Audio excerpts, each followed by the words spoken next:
Hello guys, welcome back to the channel. So today we are going to move the Dodge Travco motorhome. I try to move it as often as I can. That's the water inlet though, water hookup. You got a grab handle here, and of course this is how you get into the motorhome. I haven't cleaned it up yet, so it's still a bit nasty inside. In here you have the shower and the toilet. There's a cabinet here behind the door, and over here you have the control panel.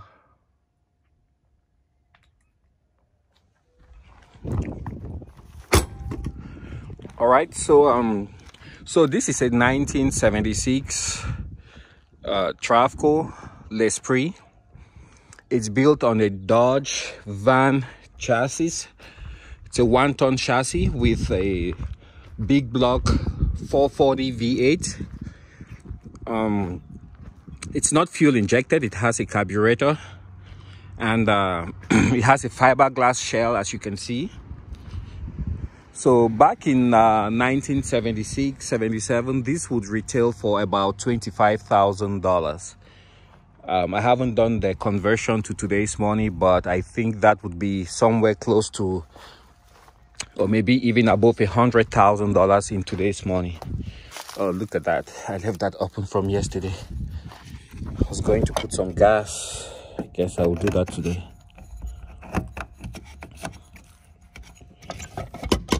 All right, so the good thing about the fiberglass shell is that so long as it's the integrity is not broken, then you can have it last for very long. It doesn't need paint as often, and also it doesn't leak, which are problems that you would find with other designs. It's very sleek. And we've been lucky with this one. Just the UV lights from the sun, it has made this to be quite brittle. I used a power washer on it, and that's the damage that it did. So you can still find parts for these if you look for Dodge Sportsman, because that's the chassis is based off of. It's called the Dodge Sportsman. So you look for Dodge Sportsman parts, and you should be able to find parts for these. It has a pretty good engine, reliable and proven transmission, so long as you take care of everything. The engine sits kind of a little bit in front and mainly under the cab, between the driver and the front passenger. The transmission, I haven't had occasion to see it. I believe all of those you would have to access from the bottom. The RV is 22 feet long. It's a pretty good size to fit in tight spaces. Let's say you're driving into a city. That way you don't have to go and leave your vehicle in an RV park and then drive downtown to explore. It's quite manageable. And for its time, it was considered quite a luxurious motorhome, like they called it. Whereas the Winnebagos were more budget oriented. These were considered a little bit on the luxury side.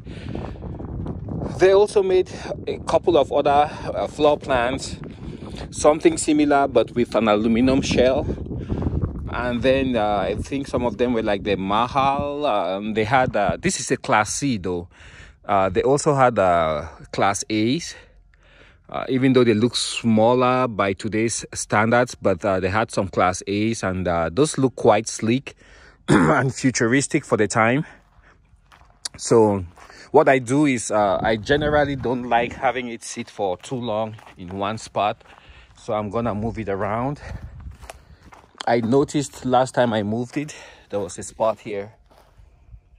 It hasn't evaporated, so I would assume that might be either the excess brake fluid I put in there, or it could be transmission fluid that's leaking. I'm not sure what it is, so I guess with time I'll find out.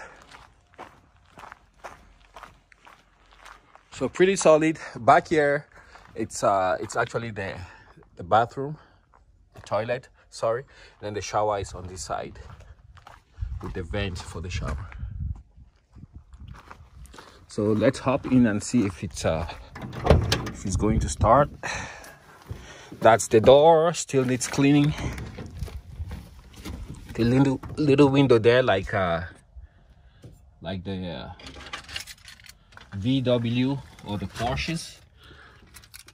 Oh, got so much junk here, but bear with me, guys. So there isn't much going on here. You have the 4 vents, the stereo, which surprisingly has been wired in and works. That's pretty much for it. You have the glove compartment. Leg room is not great in front, I can tell you that already. And you access the engine by removing that clip. There's one on that side, and then you can take this whole fixture out. In here you have your cigarette ashtray. Back in the 60s, 70s, everyone smoked. You got the AC, and Travco is actually short form for Travelers Corporation. I'm not really certain if they were a subsidiary of Dodge, but somehow I think they might have been linked somehow. And it went through a couple of different owners, and they're most noted also in the RV world for a landmark 1971 case where Travco sued the IRS. The IRS back then was charging, taxing motorhomes as commercial trucks, so or as heavy duty trucks, and that was quite expensive. So Travco took them to court and actually won the case, and since then motorhomes are classified as, ordinary vehicles. So the taxation bracket is quite low compared to if they were considered heavy duty or commercial. All right, to get it started, it starts pretty easy, but I think it has a misfire. So some of the plugs are not firing correctly. When it warms up here, I should be able to open up here and take a look at the distributor. All right, it fires right up. Great. Put it in reverse. Check. Mirror is clear. Backing up. Guess I can start turning.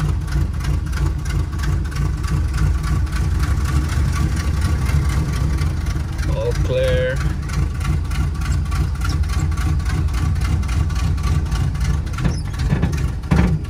That should be good.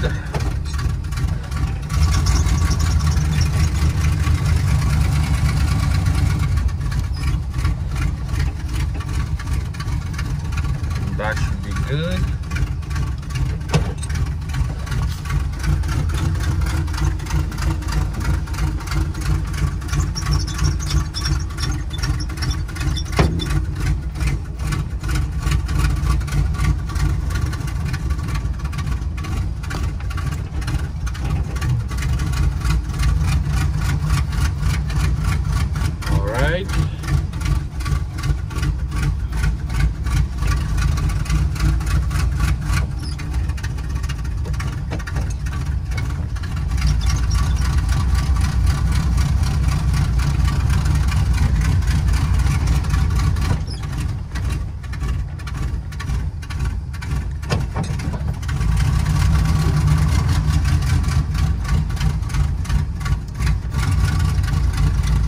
Yeah, the engine is a bit choppy, so it definitely needs to be looked at.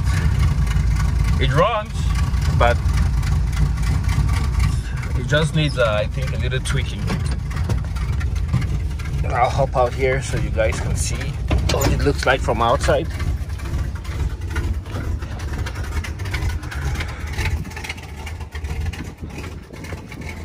Yeah, it's struggling to hold idle, and I think personally that it's due to all 8 plugs not firing.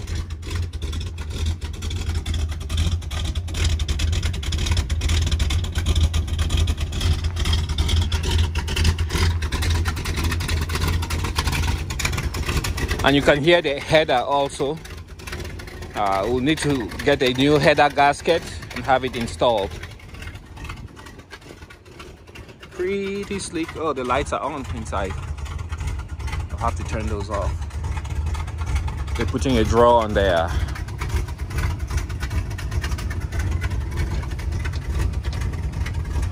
Turn that on, off, right here. Yeah, I'll have to turn off some of those lights. That's what the interior looks like. Nothing has been done yet.